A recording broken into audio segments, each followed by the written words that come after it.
Hey, what's up, everybody? Welcome back to Voices from the Mausoleum, and welcome back to another episode of Found Footage Fridays with my co-host, Tom Reimer. Hey, guys. How's it going? Another random one, huh?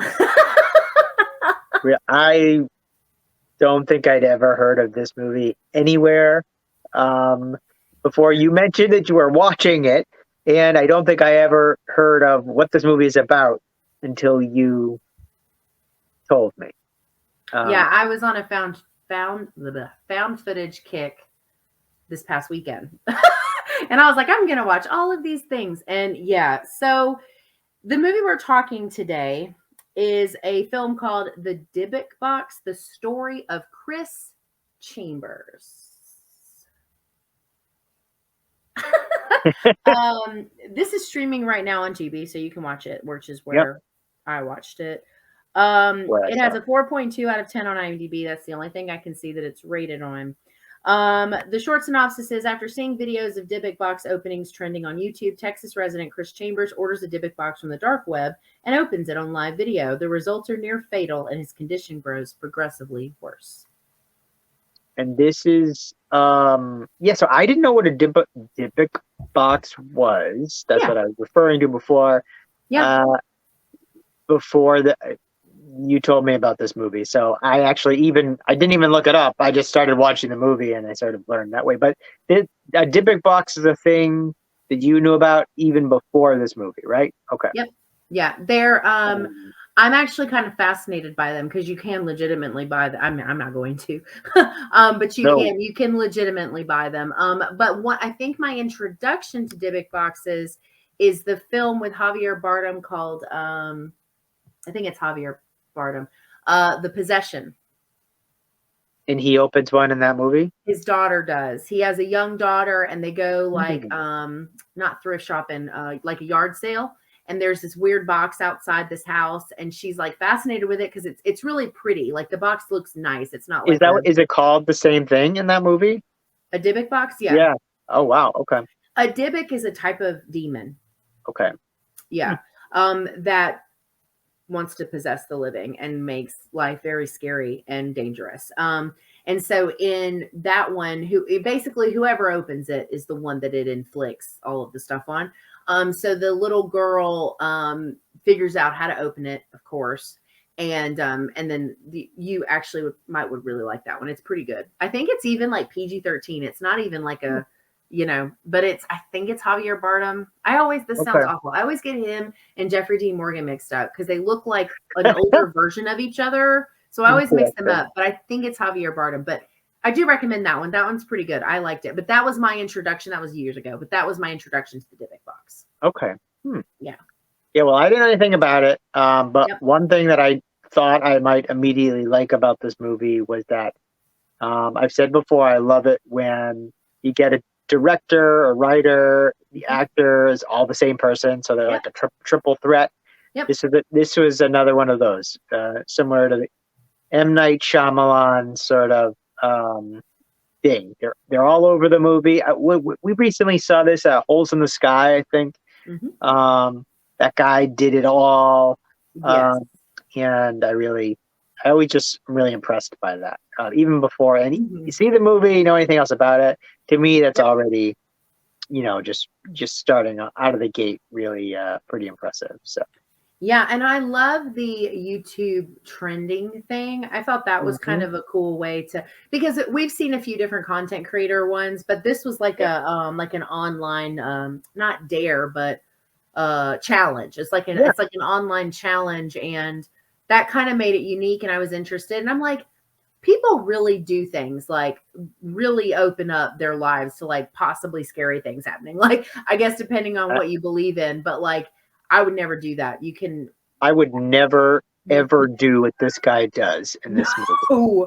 No. I think that's what at first was so gripping about the beginning of the movie, especially was that he felt like a real content creator, and it was definitely a movie that had the classic sort of found footage setup where they say, this is real. Like that's their whole setup. The text at the beginning, and it's believable. experts have all viewed this footage, and Oh, right. We do get the cuts yes, of the footage, and it's been edited for, I forget how they word it, but it's been edited. yeah, and So they, it's not raw. it's not as effective as how Blair Witch was marketed, but even like if you look this up on like IMDb, it's still even like frames it as if it's like real footage. Real. Yeah. Even though Yeah. if you dig a little bit further, you see that It's, the main actor um is playing a character. yeah. um, His real name is Joseph, right. Not Chris Chambers. So not Chris Chambers. Right. Yeah. um, so yeah, let's I'm gonna be real curious how you rate this one. Okay. You go first this time. Yeah, I'll go first this time. That's the last time. Yeah. So one thing that I think is important to note for anybody who is interested in checking this out or is on the fence about it, this is very subtle scares. It's very subtle. There's not a lot of It's all over the practical, top. right? It's all practical. Yeah. There's not a lot of over the top, scary, crazy stuff. There's just stuff that's unsettling, and there's a couple of jump scares. So it's very subtle. Reminded me a lot of Blackwell Ghost. Yes. Yep. Yeah. Which is obviously not a complaint because we also really enjoyed that one. Yeah. I thought he acted really well. Like He did. Yeah. really, really well. And the scary things that happen are, there's a couple things that I was really bothered by. There was some, normal stuff that happens in a lot of haunting type things. But anyway, I thought those parts were really well done too. Yeah, so my rating for this is I would probably give this a 6 out of 10. Okay. Mm-hmm. 6 out of 10. Yeah. Yep. Yeah, I have different feelings about sort of how I felt at the beginning of this movie and then how I felt as I went through the movie and got towards the end. Oh, okay. But I think I'm going to give this is tough. I'm going to say 6 also. Oh, wow. Look at us. I'm going to say 6 also. I really enjoyed the setup a lot, like so much so that like it really like I was uncomfortable Yeah, by the whole beginning of the movie, which I'll spoil in a second. But yeah. I did feel that even though this movie is short, it's like just about an hour. Right. I did feel the second half of the movie somehow still dragged, even though I don't it was a short movie. Yeah.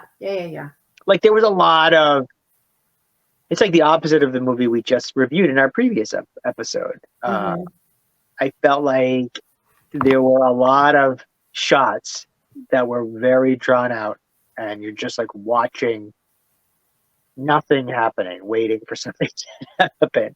There's a lot of that kind of thing towards the end. Yeah, no, I agree. I think the first half, especially as far as the stuff that's like spooky, yes, I think was stronger. That was the best part. The parts where he's the beginning, the very beginning. Yeah. So, yeah, no, I agree. I agree with that. Yeah. So spoil this. Yeah, let's do it. Yeah, I think first of all, I love this was another one that had a decent amount of lore to it. I love when he talked about the box after he's explaining, I'm going to do this because a lot of people are doing it. Yeah. Which, by the way, I loved all the frozen clips of YouTube doing this too. I thought that was really cute. Like it was just, it made it very real, right? It felt real, yeah. But yeah, so when he's talking about the box and he says, he's trying to find one to buy. And he explains, this part was really well done in my opinion. He explains that the reason he's going to buy the one he is interested in is because the note under it says, this box is not for sale. It can only be given in trade. Yeah. And he gives the lore behind, I read this thing where like witches that hold on to Dybbuk boxes because they're the only ones strong enough to put demons into boxes to begin with and seal them.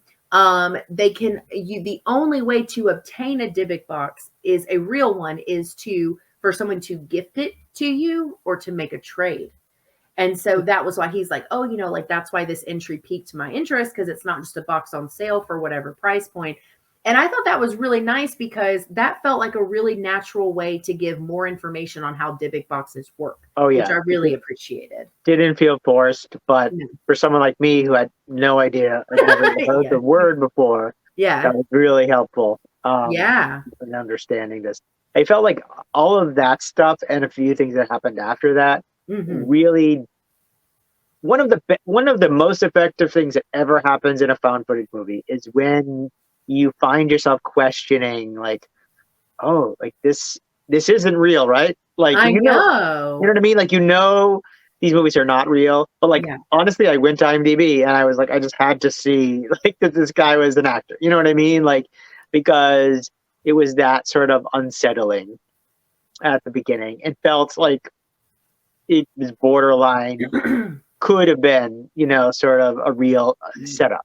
Yeah. Which is, when you watch a lot of those, isn't that like the point of watching a lot of those paranormal sort of investigator type shows, is that, there's a part of you that sort of wonders, hopes maybe that what you're seeing is real.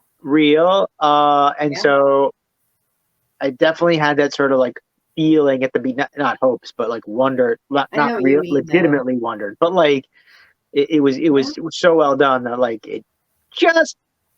there's just barely a question, in your mind at the beginning of the movie. And so at the beginning of the film, he eventually does, he goes through the whole thing of ordering the box, and he gets it, and he does all those tests with like the Ghostbuster like tools that he just happens to have. So why does he have those things? He ordered them. He ordered them specifically to do for the box opening itself, because he gets an EMF reader, which of course tells you when there's an electric current, basically. So like if there's a spirit, it's supposed to have a sense of energy. This will pick up the energy, but it's only supposed to pick up that type of current. So for example, if you take it over to an electronic, it's not going to go off. If you put it on you, it shouldn't go off. It's a very specific type of energy. And so that's why he does it around the box, and he shows that it doesn't work anywhere else except when he gets too close to the box. Of course, this is before he opens it. Yeah, so however they did that effect, that was really well done. Yeah. There were other things like that, and this is a creepy thing that you see often in these paranormal investigator type shows, is this, whatever the device is that picks up radio frequencies and like voices on the AM FM signals. Yes, the spirit box. The whispers and I watch a lot of paranormal shows. What is it called? And so that's like a thing. That's a thing. Yes, it's called a spirit box, and it goes through. There's different ones. There's pucks. There's different ones, but essentially it scans for nerd. Essentially, it like scans frequencies, allowing spirits to utilize the noise to make words to communicate. Yeah, and I thought that was so good, creepy, and really well done. And then of course, like, you're thinking like, this is definitely one of those things where you're like, dude, you're not actually gonna be stupid enough to open this box. And now I will say, anytime I experience that in a movie where I'm like really almost screaming at the person in my brain, don't do that. And they do it, like, then I don't really feel bad for the person in the movie. That happened too, because you're like, I mean, like, what idiot. But that sort of was like an effective part of this movie, that beginning. And but of course he cuts it open. He finds a bunch of stuff in there that's really unsettling. The hair. Yeah, like just a bunch of little creepy things. He takes everything out of the box, and immediately, like, the reader or whatever it was stops working. The demon escaped out into. Why do I have goosebumps? I wasn't even that scared of this movie, but I have goosebumps. Okay, but like, he also, like, it was like really slow. Like, I had a problem with that. Even like, he was like really slow to figure out what might have happened. Like, here he knows what the whole thing with What this it's box doing. is. Yeah. And then he's like, "Oh, geez, why isn't this working anymore? It's not picking up anything." Like, dude, you just Yeah. opened this box. Like, you were not supposed to do that. Well, and that's also when the lamp beside him flickers, like in the process, like Yeah. right after he's opened it. And Yeah. that whole first It's like one section, shot, or like a sort of a one shot. so good. I loved Yeah. that part. Because then, like, when he gets up and he goes into the other room, and then he comes and he's talking a lot, and he comes back, and all of the stuff is in the box again. Or I'm sorry, out of the box. Yeah. Because he put everything back in. And everything is out and like super neat. I was kind of like, don't like it. And then he like leaves or goes to leave and comes back, and it's the opposite. I was like, okay, if he does this one more time, it's going to start losing me. But he didn't. That we move on from it. But like for me, it's basically up until that point. That was like the best point in the movie. You didn't think, okay. So right after that is when the picture falls off the wall, which, by the way, that scared the shit. I jumped when that happened. Yeah, that was a good jump scare. That was a really good jump scare. But the thing that got me after that, there's two main things after that got me that I thought were really good. And I don't know if it's because it's so dark, but once he starts adding cameras to the equation, and he puts that camera in the corner of the living room where you can see the table the box is on. Yeah. Yep. And we get the light. It shows him turning off the lights, which tell me as a viewer, pay attention to the lights. And then the lamp to the right did its flicker thing. But it's so dark in that room. Something about that darkness and the way that box moves on the table made me so uncomfortable. Yeah, that was scary. That was really good because it moves just enough for you to be like, did that just move? And then it falls on the floor. Yeah. And I was like I have goosebumps. Like that part got me. I was so uncomfortable. my problem with some of those shots is like I felt like I was sitting there waiting. Oh yeah. And like for something to happen, and it was just almost too long. And there were a few of those moments the second half of the movie. Yeah. The bedroom scenes were some of the weaker ones for me. Yeah. The lamp and I thought the weakest scene fan falling got me. That was a good one. I actually thought the weakest part of this movie was when he like brings his friend over. The girl, to come talk about it or whatever. Yeah. Because he was like really good, and I felt like, but she felt disconnected. Yeah, like yes, I agree. Like she was like his friend who she said he's like, hey, come be in this movie. I don't know, and there was, I don't know, sort of had that feel to it. With a slightly stronger actress, that part of the story could have been really good. Like I felt like she was like watching him the whole time, like waiting for him to tell her the lines. Like it was a little awkward of a transition because he was so compelling. Yeah. And so good that I know what you mean. And I also I don't know. I don't really feel like it added anything. No, I think if you remove all of that from the story, you're just left with a slightly shorter movie, That's sort of also what I mean. Yeah, like that plot line and her story.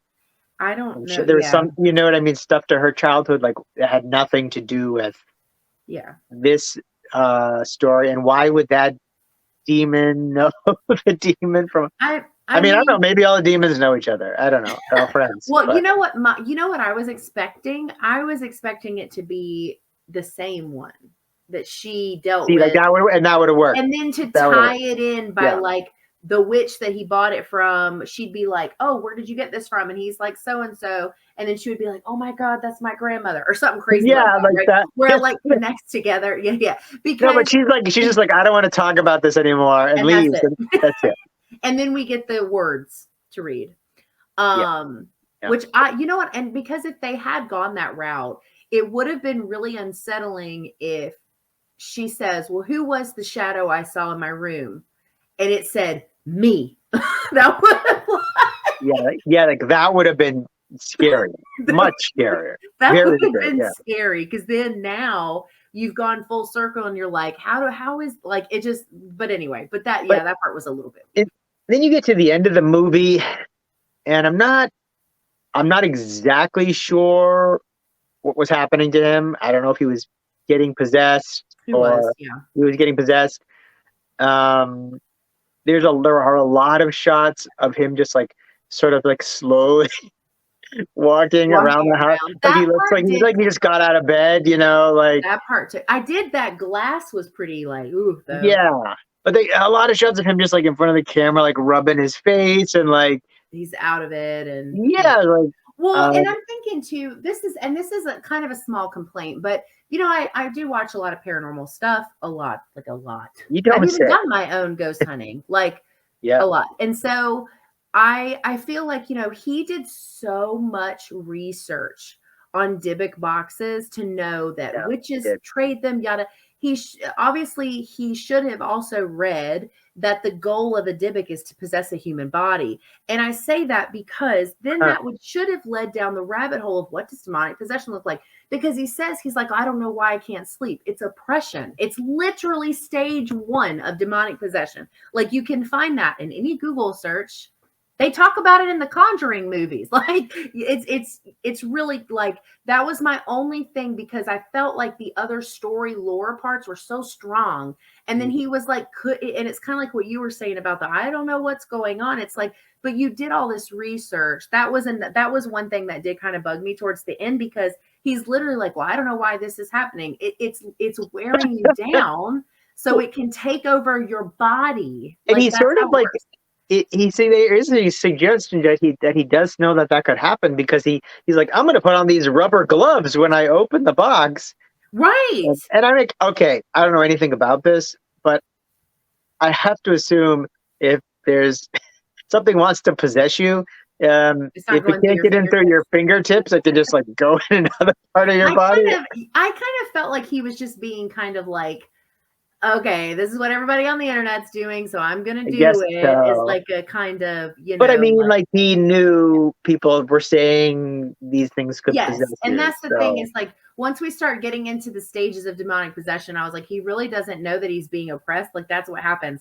No sleep. It isolates you from people like these. This is yeah, like demonology 101. Like I'm just like, you can look this up on Google. And I just that part was a little frustrating just because I felt they did so great with the other parts of the lore and the story stuff yeah. was so good. I was so happy with that. Um, but I yeah, think I mean, the yeah, creepiest part in this movie for me was the voices on the. I agree. That was very creepy. God, when it was in the box still and it was like, help, I was like, absolutely not. Outside. Don't open. No, see that? Yeah, that's a perfect example. Like he gets that far. He's getting the readings. A voice said help, and he's like, you know what? I'm gonna open this. Mm-mm. Like, for how many people in the world would that not have been enough to be like, nope, throwing this in the dumpster? You know what I Well, mean? see, and I'm into paranormal stuff and I'm into the shows and I do the horror stuff, but you won't ever catch me doing anything like that. No Ouija boards, no Dybbuk boxes. I ain't Yeah. trying to talk to nobody, invite nobody. Absolutely not. But that help, that effed me up. I was like, that part, I was like, however they did those, they did a great job. The voices were so effective. Oh. And that's how it sounds on those shows. You know, the investigations. Like So you it always does. hear a voice that could be nothing. You know what I mean? Like it could be, you know, something rustling in the background. They're like, I think they just said hello, and you're like, And then I now don't. all of a sudden that's Yeah, what you hear too because they just told you that. right, right. The power of suggestion. Yeah, yeah, yeah. Yeah. So there's like a lot that's really effective in this movie. Yeah. Um, and but I think he doesn't continue on, and his, as you say, his sort of like expertise that he's become this sort of expert in this thing. Mhm. He seems to like have forgotten all of the stuff he's researched He's reading and looking once into it. like the thing escapes into his house. So I Yeah. mean that's another thing. Like all this crap is happening to you. Mhm. Why would you not leave immediately? Oh, I'm glad you said that.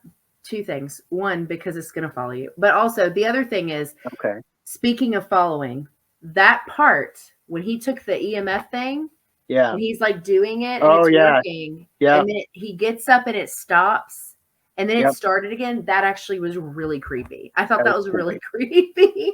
He's like, Yeah. it's literally following me around the house. Like, and I was like, oh, like, Yeah, like that.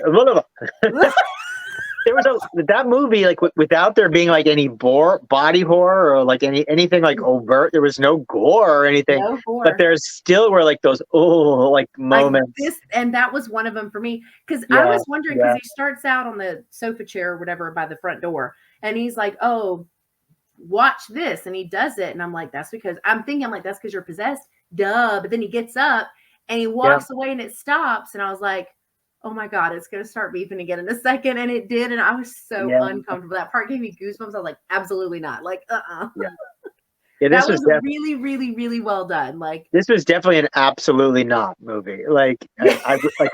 There's nothing in this movie that I would do. Like, not one decision that he made would I make. yeah, Like, nothing. mm-hmm. I'm not sure there's another movie I could go that far, like that, at least that we've talked about. Like he just, Probably not. you know, And this was such a hot cold, I guess, too, because really the first half is the strongest.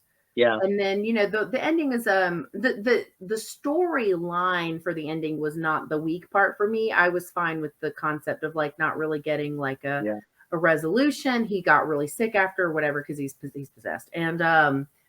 But like just the I guess like the activity got a little weaker and slower paced. But the first half of this is easily like a 7 or an 8 for me.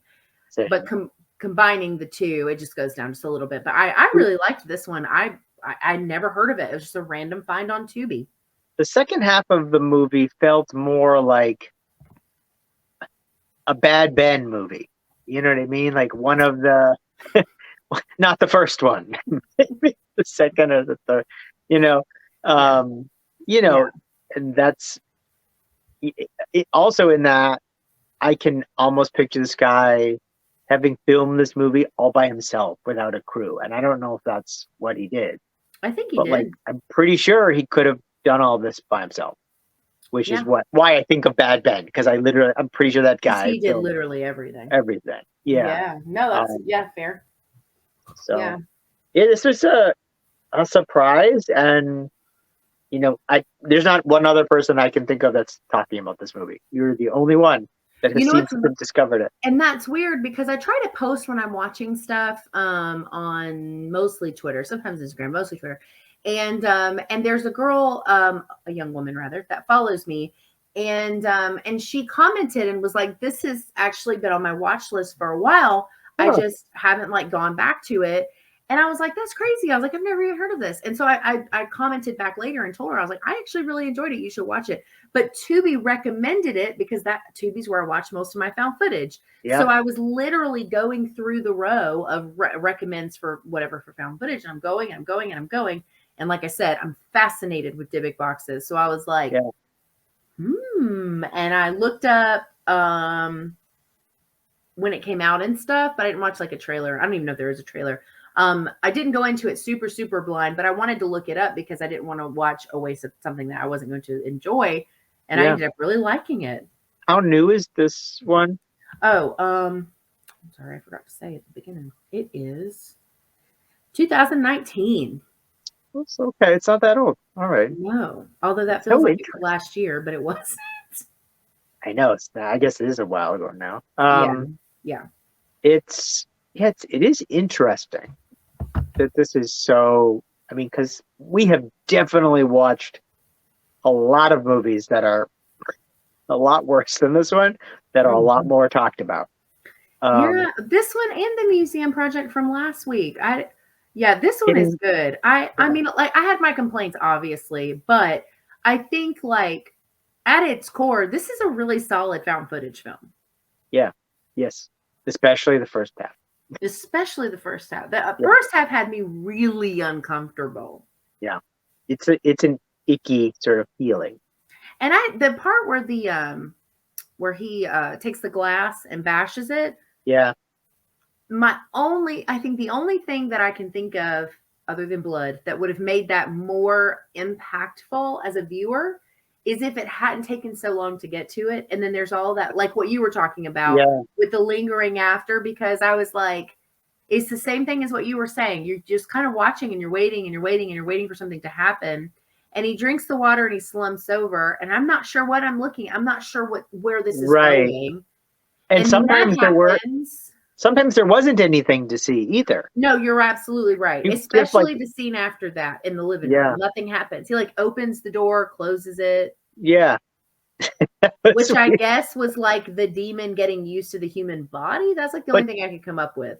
In a movie that's 60 minutes long, 5 minutes to open and shut the door. Long time. That seems to have no relevance to the movie.